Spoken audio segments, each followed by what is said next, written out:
La mañana 46 minutos, Felipe. Los anuncios que hace el ministro de Justicia son muy importantes. Esto quiere decir el gobierno queda sin herramientas de aquí en adelante, después del fallo de la Corte Constitucional, para intentar soltar a los muchachos de primera línea, ¿no? Y habían logrado, eso sí, con autorización de los jueces, dice el ministro, cerca de 20 casos de libertades. Y el ministro dice, bueno, vamos a estudiar a ver si esos tienen que regresar o no a la cárcel después de la decisión del fallo. Yo no sé si esto tenga efectos retroactivos, Néstor, pero a mí me parece que es un antecedente importante por parte de la Corte Constitucional, porque es que ese mensaje de que delinquir paga no es un buen mensaje para la sociedad. No conocemos el fondo de la sentencia y el argumento por el cual la Corte sostiene que el presidente no puede liberar a los de la primera línea. Pero pues hay que hablarle al ministro. El argumento, Felipe, pues el argumento es que son organizaciones sociales y no organizaciones de delincuentes, y que no se puede... No, y además que el Poder Ejecutivo pues no puede revocar decisiones que toma el Poder Judicial por el principio de separación de poderes. El fallo de la Corte de anoche es una gran delimitación de los poderes, de hasta dónde llega el poder del presidente. Es que pero ya es raro que un presidente... Perdón, Héctor, me parece importante oír al ministro, porque fíjese que todo el tiempo que hablamos de esto es muy respetuoso de la institucionalidad, y no podría ser distinto pues por quienes conocemos al profesor Osuna, pues porque eso sería un disparate. Entonces cada uno de alguna manera tranquilo oyendo al ministro. Yo también. Mire, yo le leo rápidamente. Cada señor, cada honor. Sí, Felipe. Les leo rápidamente lo que dice el fallo. Bueno, el fallo no, la verdad es que es el comunicado de 29 páginas de la Corte. Dice, sobre la primera línea, voceros de organizaciones sociales y humanitarias, lo llama el proyecto, la ley. El presidente y la rama ejecutiva del poder público en general no pueden disponer la liberación de quien ha sido privado de la libertad por orden judicial, especialmente si no se enmarca en un objetivo preciso que tenga un fundamento constitucional claro. Y luego dice que esa liberación hace inocuos los fines por los que se justificó en su momento la prisión o la medida de aseguramiento por parte de las autoridades judiciales, y eso termina afectando, dice la Corte, el derecho de las víctimas para que se imparta justicia. Ahí está el la paradoja, Néstor. La paradoja, se puede liberar a Iván Mordisco, pero no a los jóvenes de primera línea. Y claramente la Corte lo que está haciendo es distinguir que en el marco de la ley de orden público, donde se podía negociar con organizaciones en beligerancia o como el ELN y demás, estas organizaciones sí pueden tener un tratamiento especial y le da unas facultades al gobierno y al Ejecutivo para darle un manejo a esas negociaciones. Iván Mordisco no es... Pero en el caso de los jóvenes de primera línea... Iván Mordisco no es buen ejemplo, porque Iván Mordisco no está preso. No, es un pésimo ejemplo, de acuerdo. Digamos, cojamos a un bandido del ELN. Exactamente. Puede liberar... Antonio García. Violeta, alias Violeta. Puede liberar a Antonio García, pero no a los jóvenes de primera línea. Ese es un poco el... Pero ahora, se lo digo, alias Violeta. ¿Y qué tan justo es eso, Ricardo? Pero yo sí me quiero preguntar, de volar Ricardo, el centro andino, de matar a 2 mujeres, según la justicia, está en juicio. Poner un petardo en un baño no es que volver el centro andino. Bueno, pues imagínese la gravedad. Pero Néstor, yo sí quiero preguntarme qué tal. Y la señora queda en libertad por decisión del presidente de la República, y la señora hoy anda en vehículos blindados escoltada como si no hubiera hecho nada por las calles de Bogotá. ¿Y cuál es la alusión? No, pero digamos, entonces se puede liberar a Antonio García, pero no a los jóvenes de primera línea. Y claramente, y creo, y le concedo razón incluso a la Corte en que lo que estaba haciendo era delimitar las facultades presidenciales, porque recordemos que ese artículo para poder liberar a los jóvenes de primera línea fue realmente un mico. Eso entró en medio del debate, no hacía parte del objetivo de paz total, lo incluyeron a última hora, fue muy polémico y al final se termina cayendo por muchas razones. Pero lo que está de fondo es la discusión de qué tratamiento le debe dar entonces el Estado, no únicamente el gobierno del presidente Petro, que sabemos que ha sido un defensor de la primera línea, sino el Estado a estos jóvenes que están hoy privados de la libertad sin ser condenados. Yo creo que sí hay una distinción muy importante ahí, Néstor, y la hizo el ministro. Los que están condenados, como alias 19, porque estuvo inmerso en una gran cantidad de delincuencia y está probada y está condenada por un juez, perfecto que se quede en la cárcel.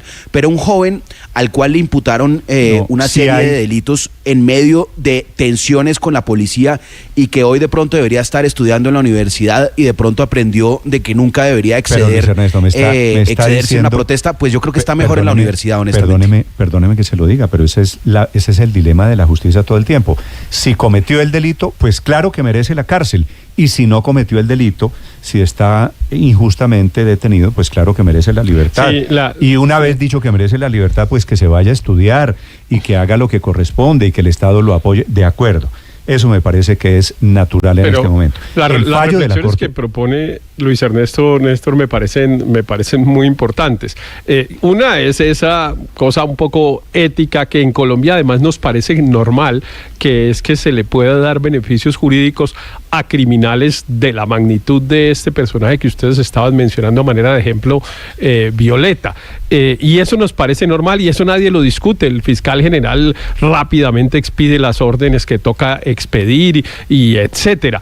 Por esa distinción que hacemos entre delitos políticos y otros que no lo son. Nos escandalizamos, por ejemplo, cuando se le conceden beneficios jurídicos a narcotraficantes o cuando hay la idea de darle beneficios jurídicos a narcotraficantes. El narcotráfico es un delito relativamente menor frente a los delitos que cometió esa señora Violeta en el centro andino, y por esa no se arma la discusión. Se arma la discusión es por el pacto de la picota que le están entregando a narcotraficantes cosas y no sé qué en tal.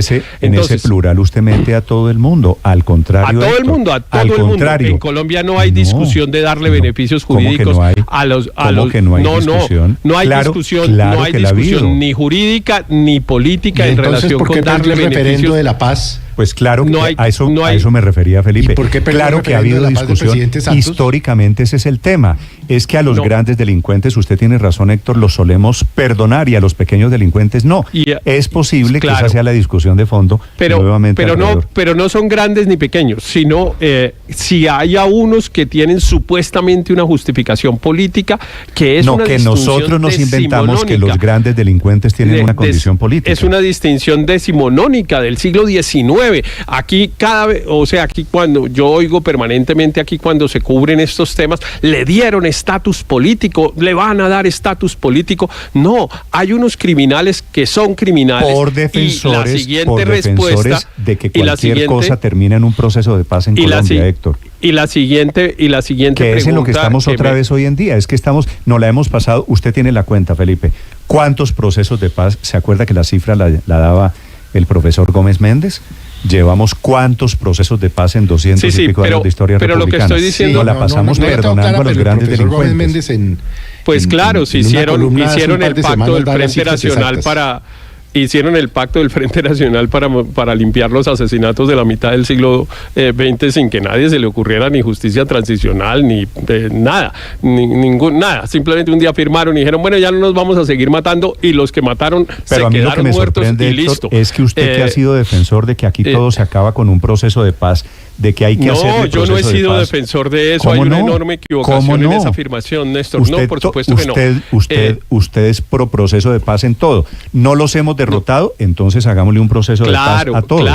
Claro, exacto. Sí, tal vez por ahí sí nos vamos a entender, porque lo que yo estoy diciendo es que la distinción que pone de presente Luis Ernesto con su afirmación es para que la pensemos, porque aquí, insisto, se escandalizan que porque le dan beneficios jurídicos a los narcotraficantes y en cambio pasa más o menos por debajo de la puerta la distinción a las personas que supuestamente tienen intenciones políticas. Entonces, esa no es la discusión. La discusión es la segunda pregunta que establece Luis Ernesto, que me parece muy importante, que es cuál es el tratamiento jurídico que hay que darle a una persona que comete un delito. Y a mi modo de ver, la pregunta es buena, pero la respuesta es obvia, que es, claro, lo que diga la ley. Si cometió un delito, pues el señor cometió el delito y está preso en las condiciones en las que la ley establezca. Entonces, lo que pasa a mí sí me parece... El gobierno hizo de la campaña electoral el símbolo de que estos muchachos no cometieron delitos. Y los que están presos, entre otras cosas, Ricardo, Sí. por decisiones de la justicia de los muchachos de primera línea, son los jueces los que han negado la mayoría de esas libertades. Así es, sí, y ha sido una pelea que el presidente Petro incluso desde finales del año pasado había dado criticando las decisiones judiciales, señalando que era injusto que estuvieran detenidos y que no hubiera podido cumplir con una promesa de campaña, porque ese es el otro punto. El presidente se había comprometido a liberar a estos jóvenes, a pesar de que sabía que no podía hacerlo porque en Colombia, incluso sin necesidad de este fallo, es muy claro que las libertades no las concede el presidente, las conceden Felipe, los jueces, luego de un proceso. Le recuerdo un par de mensajes del presidente Petro sobre primera línea. Sí. Comillas. Ajá. ¿Cuántos jóvenes encadenados, esposados, tratados como bandoleros simplemente porque tenían esperanza? ¿Usted cree que esos muchachos de primera línea están en la cárcel porque tenían esperanza? Ese fue el primer están discurso, en la cárcel porque Néstor. trataron de quemar a 10 policías vivos en un CAI, entre otros. Ese fue el primer discurso, el de la victoria, recuérdelo, cuando le pidió al fiscal general, que fue la primera vez, que liberara a los jóvenes de primera Otro línea. mensaje del presidente Petro para que usted vea lo que se jugó aquí el gobierno, derrotado anoche en este tema en la Corte Constitucional. Comillas, nosotros intentamos una salida que fracasó por la misma Fiscalía y la Procuraduría. Eso es un mensaje de la oligarquía colombiana. Jóvenes, ustedes no se muevan, no protesten, porque miren lo que les va a pasar. Esta era la interpretación política del presidente Petro sobre los muchachos de primera En línea. este fallo lo que estaba en juego eran Eso dos hace parte cosas del cuchuco, fundamentalmente. ¿no? Si se le daba al presidente de la República, se le permitía esas facultades que son judiciales, en consideración de que en Colombia tenemos unos problemas de violencia tan grandes y los sistemas de negociación política han funcionado. Entonces, ser laxos en eso, la Corte está diciendo no.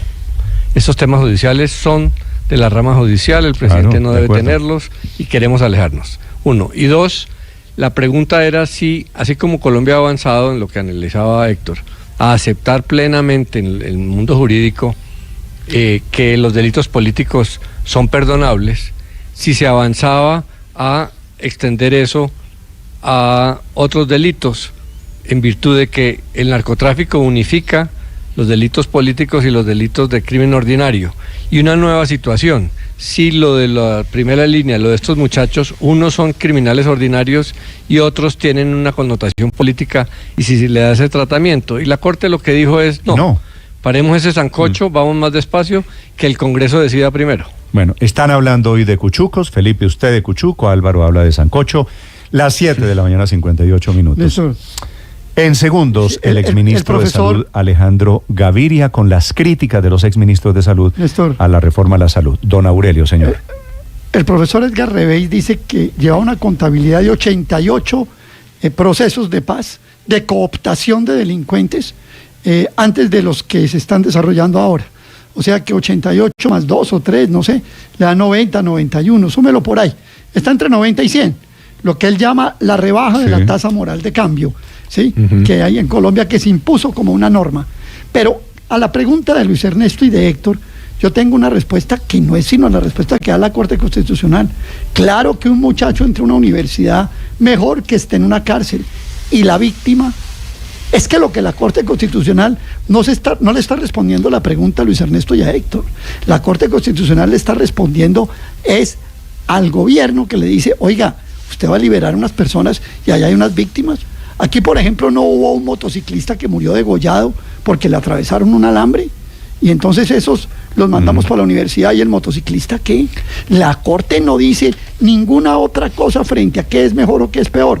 La Corte le da prioridad, por la lectura que hizo Ricardo y por lo poco que he podido ver, es que se reivindica el derecho de las víctimas, que no puede ser burlado. Y dice, por eso no los pueden poner en libertad, porque aquí hay unas víctimas Bueno, que no Pero pueden ser no burladas resuelve frente la a eso. paradoja, porque los grandes asesinos, los terroristas y esos que quedan libres, también tendríamos que pensar en las víctimas. Pero es que en Es ese decir, punto no Héctor resuelve la paradoja. Héctor tiene razón, y entonces tendríamos que embarcarnos en una discusión gigante, y en algún momento tendríamos que cerrar la puerta a relativizar los delitos, al tildarlos de políticos. Al señalar que un delito es político, usted le baja la gravedad, usted le permite al presidente liberar, le permite iniciar procesos, y ese es el gran elemento central de este fallo. Para todos los grupos guerrilleros, todo Sí, queda incólume, perfecto, listo. ¿Y dónde quedan las víctimas? En Por donde ejemplo, no la hay pregunta. esa motivación política, la Corte se mete y empieza a decir cosas Pero como por por ejemplo eso- las que hemos por eso, mencionado. Ricardo, Entonces hay que abrir la discusión. ¿En qué momento cerramos la puerta de esas negociaciones? Por eso estamos hablando de estos dilemas morales que plantea la Corte Constitucional.